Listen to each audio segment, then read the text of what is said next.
Okay. Hello.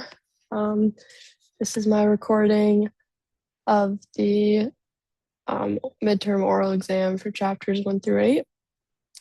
And yeah, we're just gonna get started. So, for some context, I looked at modern day news articles from Al Jazeera and the BBC to try and get a better understanding of what the modern state looks like right now in Latin America. And I know that some of the countries in Latin America are kind of a hot topic right now, especially with even the current issues in the United States. So, um, even though I will not address those issues in this video, I'm just making that apparent that there is a lot going on over there right now. So, yeah. And another website that I used showed global trends for the next 5 years. It's a part of a publication of the National Intelligence Council. Excuse me. And it shows key trends for the next 5 years for Latin America and the Caribbean, which I thought was interesting. So I largely base off my discussion with this website because I found it easier to find modern day issues, modern day trends, and then be able to compare them to trends in the textbook. So yeah, my two main issues that I chose was poverty and economic inequality, and I also chose lack of structural reforms in Latin America because I found that those both of those issues are very prominent in the modern day Latin America and also historically that we see in the textbook. So yeah, I'll start with the first one. So in the context of the modern day, Latin America has one of the highest income inequalities in the entire world. So there's a drastic difference between the elites and then the people in the middle class and even the people who are who are in poverty. So, but even with the middle class is shrinking currently in Latin America. And that is probably due to the current political unrest happening. Um, just to use a percentage from this website, it states that the poverty rates are more than 53% of the population currently, which is crazy, but we have seen those numbers as well in the textbook, especially with, excuse me, especially with a lot of native people to Latin America being a part of that population included in poverty. Um, so yeah, there this trend has been happening throughout the entire history of Latin America.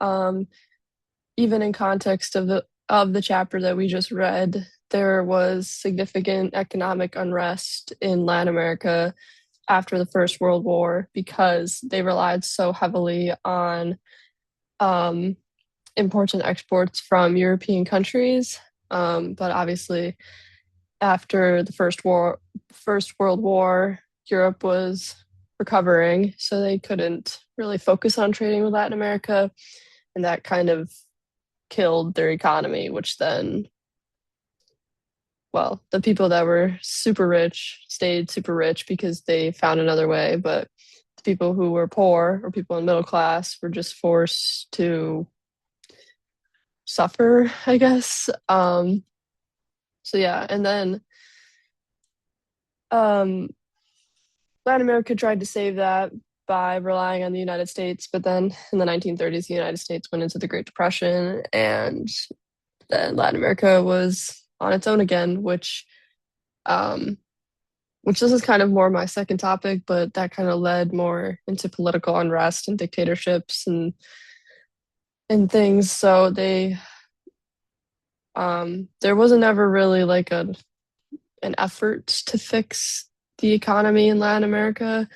Um, the countries have just continued to try and rely on foreign exports, which every time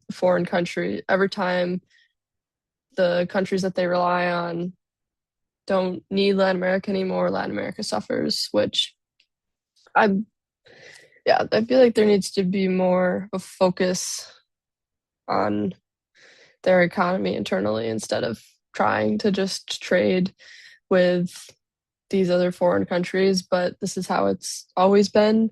Even in the beginning, Latin America was created to just benefit Europe.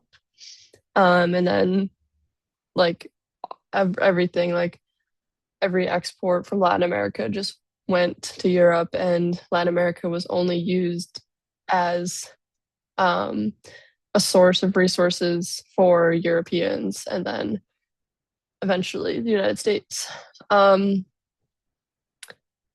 However, the United States does protect Latin America in a way. Um, they're still taking advantage of their resources and don't really care to abandon Latin America. So, yeah. And then that kind of goes into my second point of structural reforms.